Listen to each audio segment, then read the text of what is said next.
Hello కానమూకు కథావచనం మోహనవచనం పరిజ్ఞాన హితబాండం శ్రోతలకు ఆహ్వానం నమస్కారం.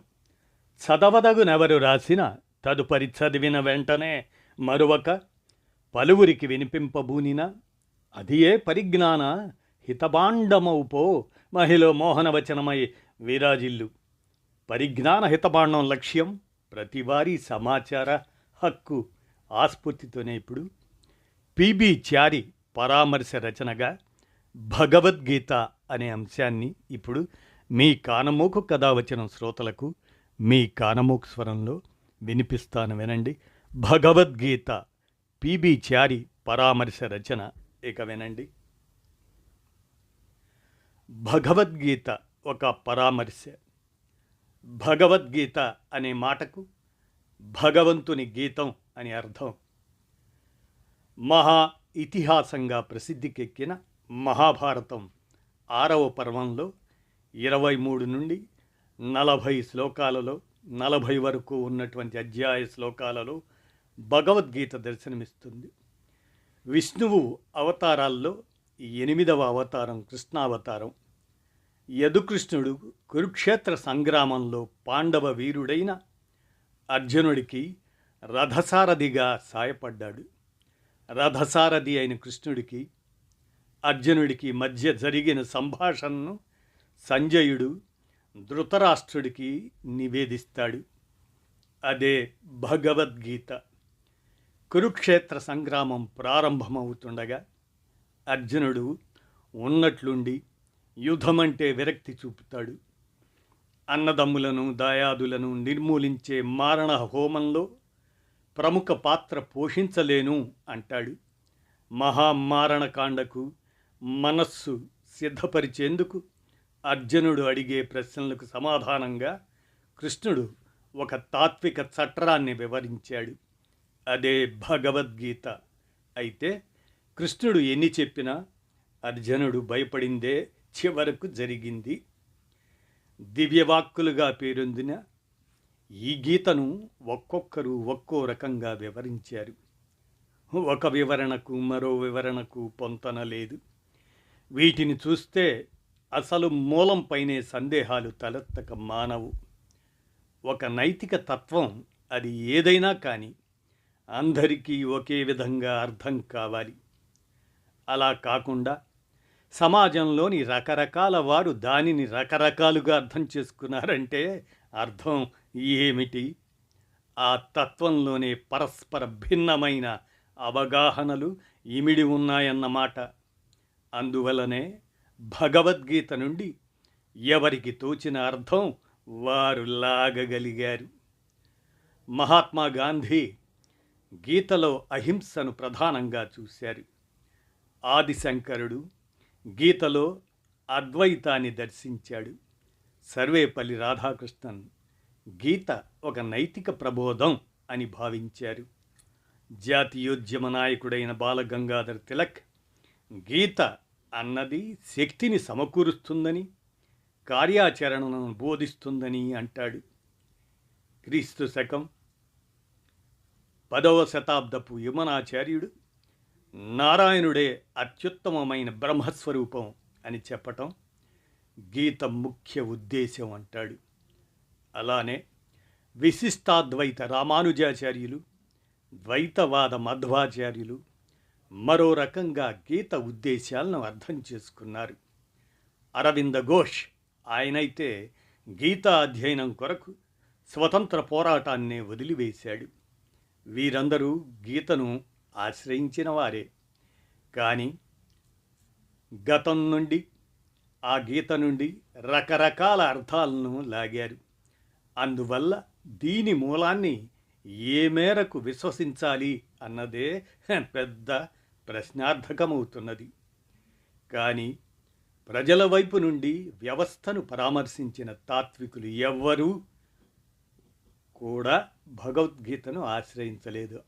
అలాంటి తాత్వికులు ఎవరు కూడా కబీరు కానీ, తుకారాం కానీ, చైతన్యుడు కానీ, మన వేమన కానీ గీతలో కొంత మతబోధన, తాత్వికత, కొంత లౌక్యం, కొంత ధైర్యవచనం, కొంత వీరస్వభావం గురించిన ప్రేరణ, ప్రతిఫలాపేక్ష, చివరకు బెదిరింపు అన్నీ కలగలిసి ఉన్నాయి.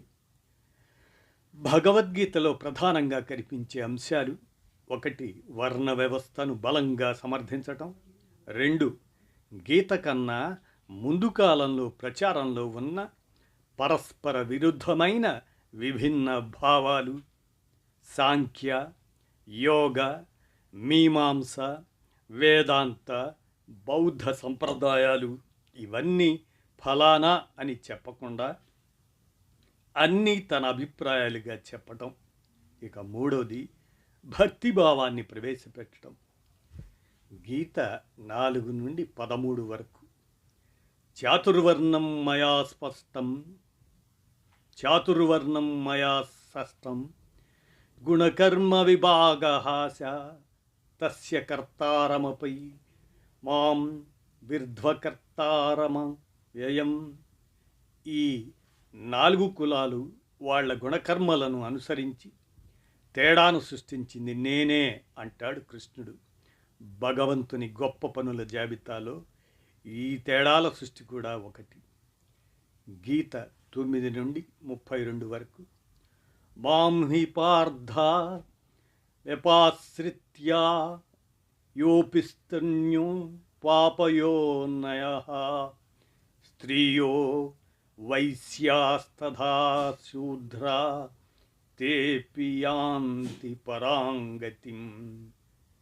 అంతేకాదు, నన్ను శరణుదొచ్చిన వారు ఎవరైనా సరే, వారు పాపిష్టి జన్మనెత్తిన స్త్రీలు, వైశ్యులు, శూద్రులు ఎవరైనా సరే. అంటే ఏమిటి? మొత్తం స్త్రీలు, చెమటోడ్చి పనిచేసే వైశ్యులు, శూద్రులు పాపిష్టి జన్మ పొందిన వారన్నమాట. గీతలో అంతర్వాహినిగా సాగే భక్తిభావం అంతకు ముందున్న శ్వేతాస్వరోపనిషత్తు నుండి గ్రహించినదే.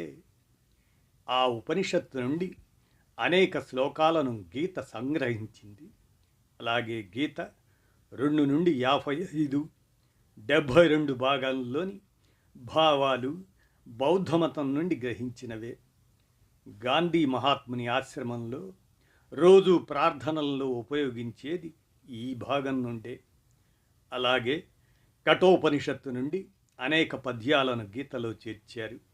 ఉపనిషత్తుల నుండి కాపీ కొట్టిన గీతాకారుడు వాటన్నింటినీ వాసుదేవకతం అనిపించాడు. శ్రీకృష్ణుడు ఉపనిషత్తు అనే గోవును పితికి గీతామతం అనే పాలను అర్జునుడికి ఇచ్చాడు. కృష్ణుడు పాలు పితుకుతున్నది ఈ ఉపనిషత్తుల నుండే. ఉపనిషత్తులు గోవులు, కృష్ణుడు వాటిని పితికే గోపాలుడు. పాలు గీతామతం, ఆ పాలు తాగిన దూడ ధీమంతుడైన అర్జునుడు.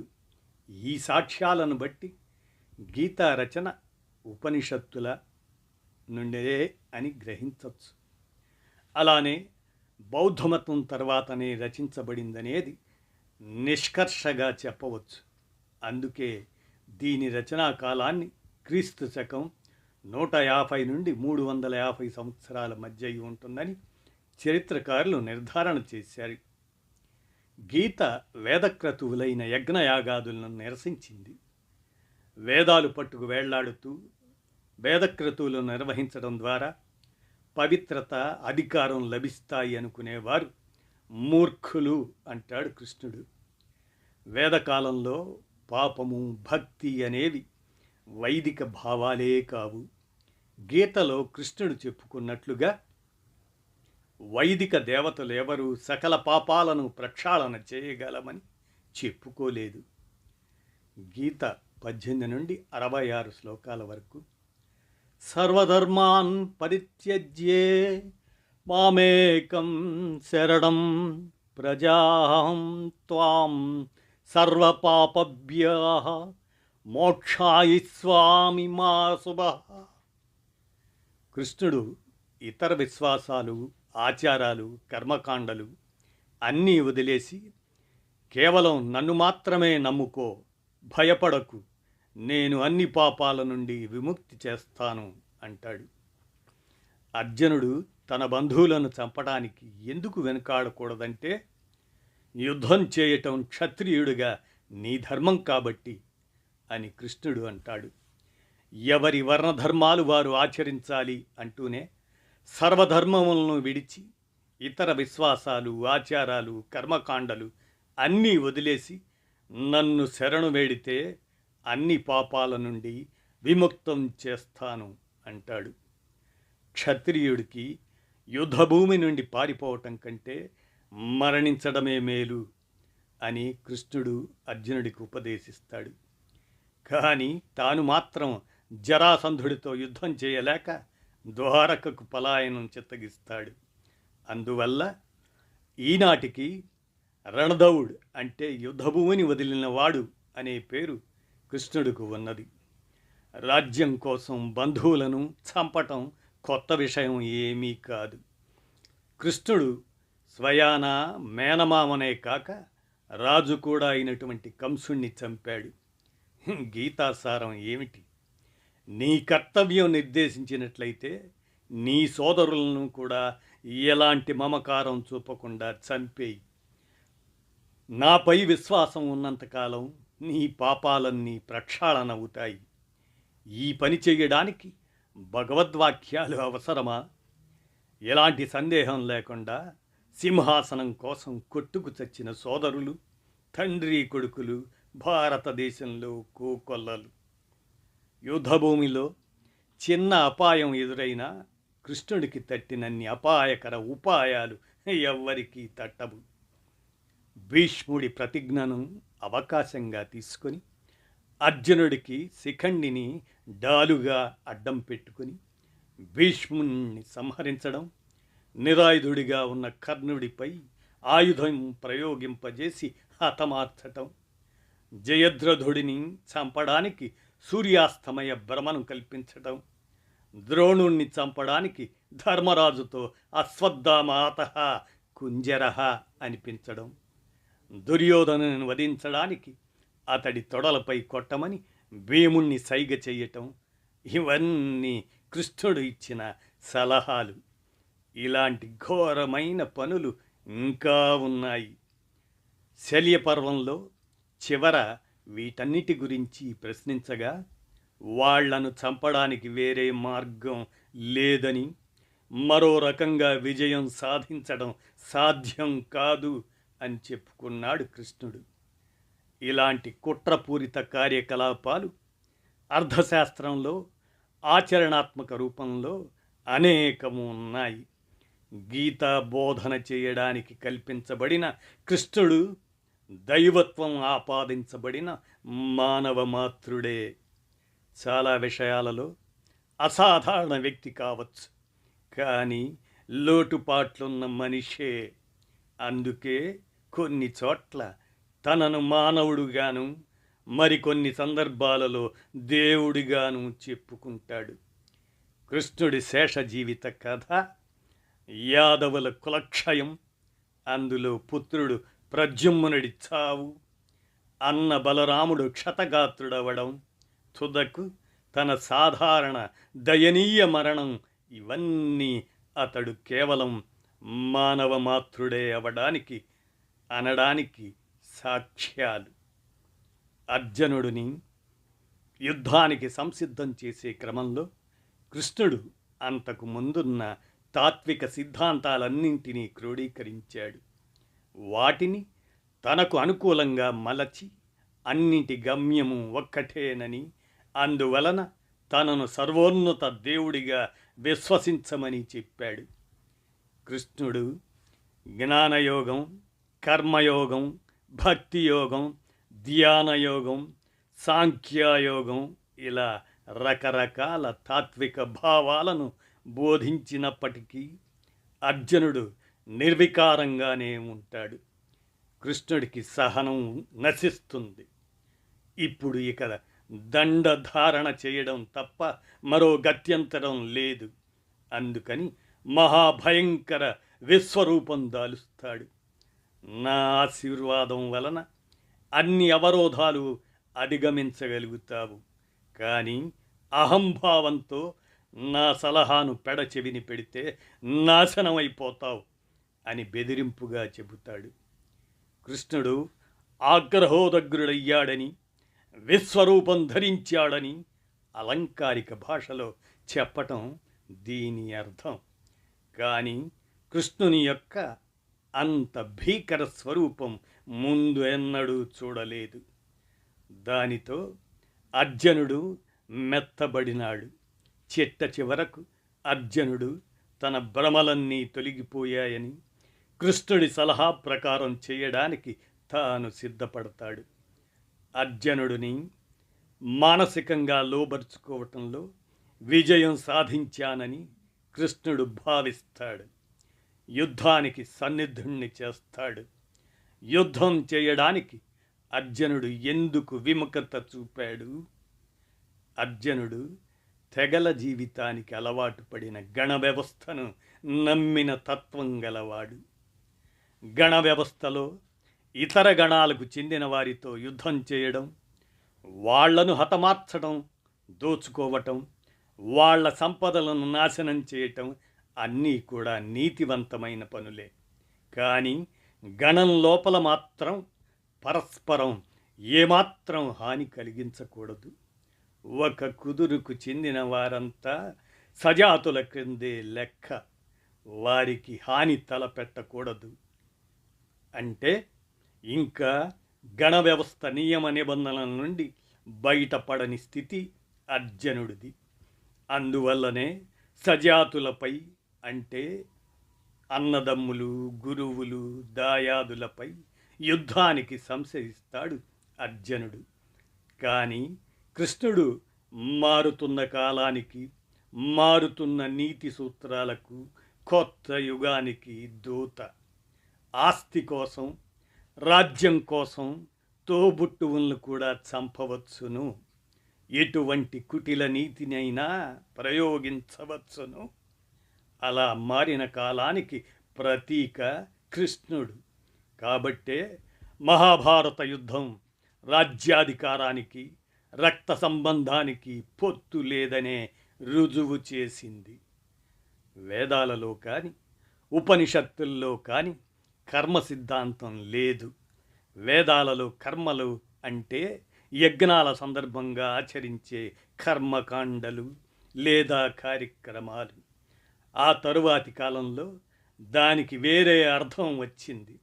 కర్మలంటే బహుశా గత జన్మలో చేసిన పనులు అని, అవి భవిష్యత్తులో నిర్ణయిస్తాయని కొత్త సిద్ధాంతం పుట్టుకొచ్చింది.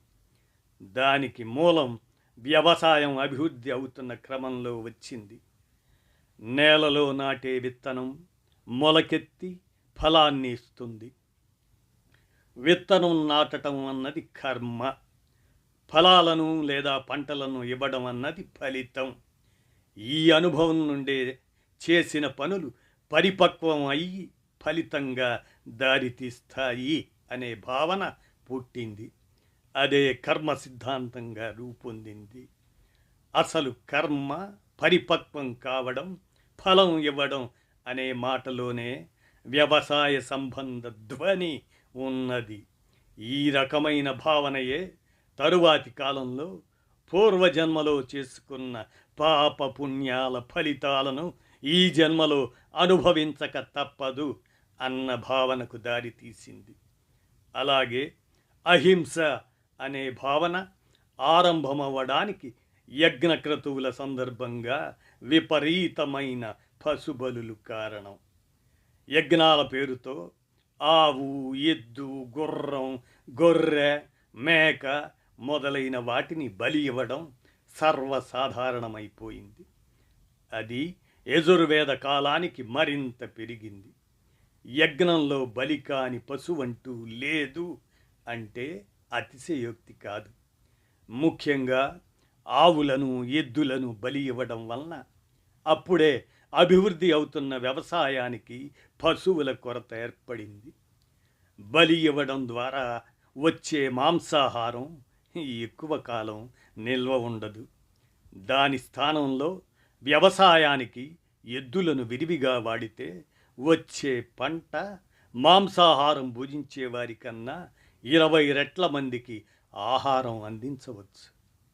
సమాజం ఎప్పుడూ ఒక అడుగు ముందుకు అభివృద్ధి వైపుకే అడుగులు వేస్తుంది. ఇది చరిత్ర సత్యం. ఈ కారణంగానే యజ్ఞాలకు, క్రతువుల, కర్మకాండలకు వ్యతిరేకంగా వ్యవసాయకులు తిరగబడ్డారు. ఆ తిరుగుబాటు అహింసా సిద్ధాంతానికి దారితీసింది. ఆనాడు వ్యవసాయాన్ని ప్రోత్సహించింది ప్రధానంగా క్షత్రియులు. దానికి చరిత్ర సాక్షి గౌతమ బుద్ధుడు. బుద్ధుడు యజ్ఞయాగాలను తీవ్రంగా వ్యతిరేకించాడు. అహింసను ఒక తాత్విక సిద్ధాంతంగా ప్రతిపాదించాడు. వ్యవసాయం అభివృద్ధి అయ్యే కొద్దీ, యజ్ఞక్రతువులను వ్యతిరేకించే కొద్దీ బుద్ధుని తాత్విక సిద్ధాంతం అయిన అహింస సమాజాన్ని మరింతగా ప్రభావితం చేసింది.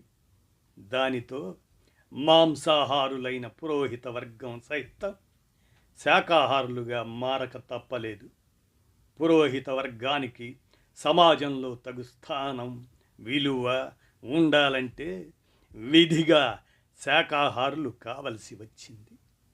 భారత ఉపఖండంలో అహింస, కర్మ సిద్ధాంతాలను ప్రతిపాదించి ప్రజలను ప్రభావితం చేసింది బుద్ధుడు, బౌద్ధ మతం.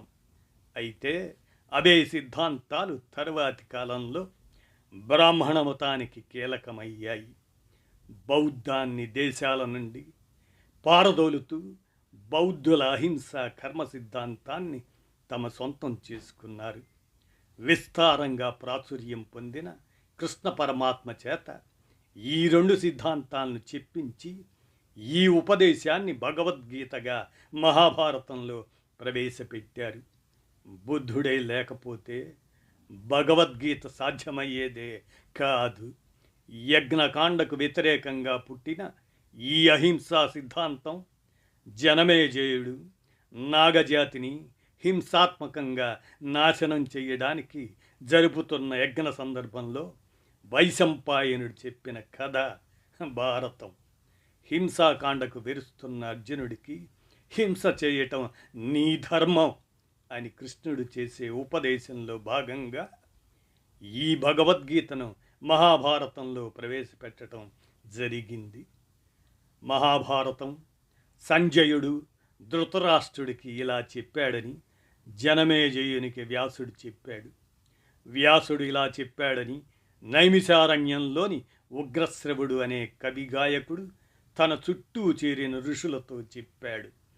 ఆ ఋషులు వారి శిష్యులకు, ఆ శిష్యులు ప్రశిష్యులకు, ఆ ప్రశిష్యులు ప్రప్రశిష్యులకు చెప్పారు.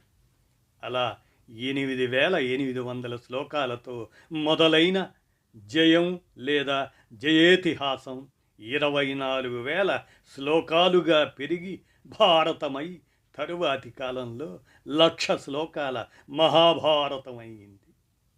24,000 శ్లోకాలు ఉన్న భారతంలో భగవద్గీత ప్రస్తావనే లేదు.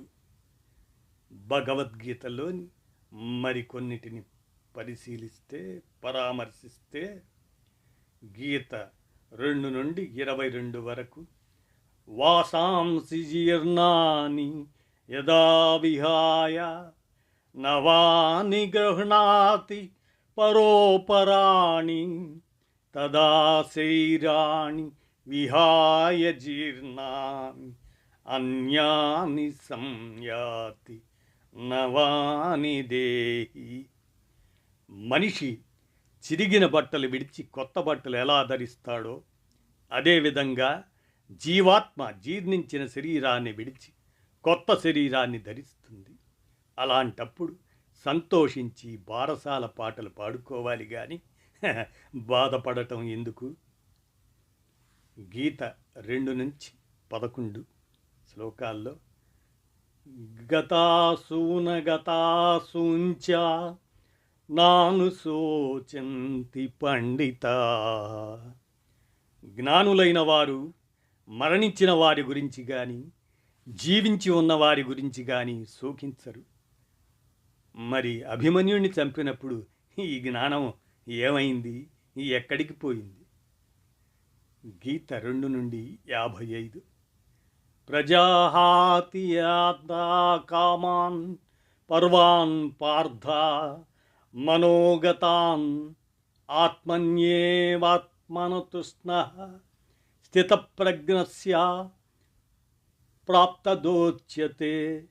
ఎవరైతే అన్ని కోరికలు త్యజించి తమలో తామే సంతృప్తులై ఉంటారో వారే నిజమైన స్థితప్రజ్ఞులు. అలాంటప్పుడు చస్తే వీరస్వర్గం జయిస్తే రాజభోగాలు అని ఆశ చూపటం ఎందుకు? గీత 2-37. హతోవా ప్రాప్త్యస్తి స్వర్గం జిత్వానాం భోక్ష్యసే మహీం తస్మాదుస్తిష్ట కౌంతేయ యుద్ధాయ కృతనిశ్చయః. అర్జున, చనిపోతే స్వర్గం ప్రాప్తిస్తుంది, జయం పొందితే రాజభోగాలు, రెండు విధాల లాభమే. అందువల్ల కృతనిశ్చయుడవై యుద్ధానికి లే అని బోధిస్తాడు. గీత 2-38. సుఖదుఃఖే సమే కత్వా లాభౌ జయం జరుతతో యుద్ధాయ యజస్వస్వనైనం పాపమప్యాసి. సుఖదుఖాలను, లాభనష్టాలను, జయాపజయాలను సమానంగా భావించి యుద్ధానికి సన్నిధుడవు కావు. దీనివల్ల నీకు పాపం అంటదు అంటాడు కృష్ణుడు. గీత 11-13. తస్మాత్తముస్తిష్టయశో లభస్వ జిత్వా శతం భుంక్ష రాజ్యం సముద్భవం. కాబట్టి లే అర్జున, యశస్సు పొందు, శత్రువులను జయించి సముద్రమైన రాజ్యం అనుభవించు. మరి సుఖం, దుఃఖం, గెలుపు, ఓటమి, కీర్తి, అపకీర్తి అన్నీ సమానమైనప్పుడు కృష్ణుడు జయము, కీర్తి వీటి ఆశ ఎందుకు చూపుతున్నట్లు? గీత 2-18. అంతనంత ఇమే దేహా నిత్యాస్యోక్త శరీరేణ అనాశినో ప్రమేయస్య తస్మాదుష్ట భారత. ఆత్మధరించే శరీరాలన్నీ నశించిపోయేవే, కానీ జీవాత్మ నాశనము లేనిది, నిత్యమైనది. కావున అర్జున, యుద్ధం చెయ్యి. కానీ ఎప్పుడో ఒకసారి చావాలి కాబట్టి ఇప్పుడే చచ్చిపో అనే తర్కం కనిపిస్తుంది ఇక్కడ. దేవుడి యొక్క గుణగణాలు ఎలాంటివి అయినా వాటిని ప్రశ్నించకుండా నిర్నిబంధంగా విధేయత చూపటమే గీతలోని భక్తి సారాంశం. ఇక ముగింపుగా 14వది అయిన అశ్వమేధ పర్వంలో మరో గీతను చేర్చారు. అర్జునుడు కృష్ణుణ్ణి అడుగుతాడు, బావా, భారత యుద్ధానికి ముందు నీవు చెప్పిందంతా మర్చిపోయాను, మళ్ళీ మరొక్కసారి చెప్పాలని అర్జునుడు కోరుతాడు. అప్పుడు చెప్పిన దాన్ని మొత్తం జ్ఞాపకం చేసుకోవటం తనకు కూడా సాధ్యం కాదు అని కృష్ణుడు అంటాడు. దానికి బదులు మరో గీతను చెబుతాడు. అదే అణుగీత. దీనిని మొదటి భగవద్గీతతో ఏమాత్రం పోల్చటానికి వీలు లేదు. కాకుంటే ఈ అణుగీత బ్రాహ్మణులను ఆకాశానికి ఎత్తుతుంది. ఈనాడు దానిని ఎవ్వరూ చదవరు. అయితే భగవద్గీత ఈ ఆధునిక యుగానికి ఏ విధంగా, ఎలా ఉపయోగపడుతుంది? భూ యజమాని లేదా భూస్వామి, ఆ భూమి మీద పనిచేసేవారు, పాలేర్లు, భూస్వామి ఎన్ని ఆగడాలు చేసినా నిర్నిబంధంగా విధేయత చూపడం నేర్చుకోవాలా? ఒక కంపెనీ యజమాని కార్మికులను ఎంత దోచుకుంటున్నా నిర్నిబంధంగా విధేయత చూపాలా? నా విష్ణు పృథివీపతి.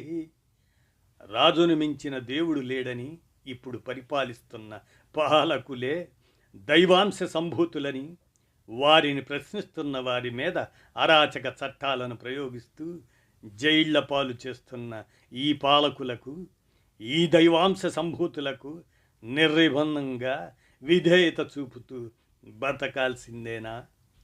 ఇది భగవద్గీత ఆధునిక యుగానికి ఇచ్చే సందేశం. అలాగే కుళ్ళు కంపు కొడుతున్న కుల వ్యవస్థ, కోరలు చాచుతున్న కుల వ్యవస్థత కొనసాగాలని భగవద్గీత మనకు ప్రబోధిస్తుంది. ఈ ఆధునిక యుగంలో కూడా కుల వ్యవస్థను కొనసాగించాల్సిందేనా? మనిషిని మనిషిగా చూసే సమాజం నిర్మించుకోవద్దా? అయితే బహుళ ప్రాచుర్యం పొందిన ఈ భగవద్గీతను పాలకవర్గాలు సమాజంలో వివిధ రంగాలలో అమలుపరచడానికే ప్రయత్నిస్తున్నారు. ప్రజలకు తెలియకుండానే దానిని సాధనంగా ఉపయోగించుకుంటూనే ఉన్నాయి పాలక వర్గాలు. దానికి తోడు కొంతమంది కళాల సైన్యం సమాజంలోని కొన్ని వర్గాల ప్రజలను అణచిపెట్టి ఉంచడానికి ప్రశ్నించడమే నేరంగా భావిస్తూ పాలకుల అడుగులకు మడుగులొత్తే సాహిత్యాన్ని వెదజల్లుతూనే ఉన్నారు. అందువల్ల ఆధునిక యుగంలోని సమస్యలకు, వాటి పరిష్కారానికి భగవద్గీత ఏమాత్రం సమాధానం చెప్పలేదు, ఉపయోగపడదు కూడా. చాలామంది భగవద్గీతను ఉత్తినే గౌరవిస్తారు. గౌరవించే వారిలో అతి కొద్ది మంది మాత్రమే చదువుతారు, మరికొద్ది మంది మాత్రమే అర్థం చేసుకుంటారు. మన భౌతిక జీవితంలోని వాస్తవికపై ఆధారపడి నిర్దిష్టంగా ఆలోచించాల్సిన తరుణంలో ఈ రకమైన మిశ్రమ భావాలు ఎందుకు పనికిరావు?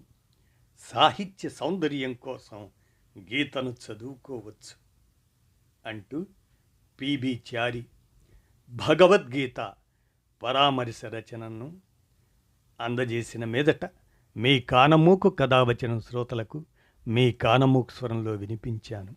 ఆలోచించండి. ధన్యవాదాలు.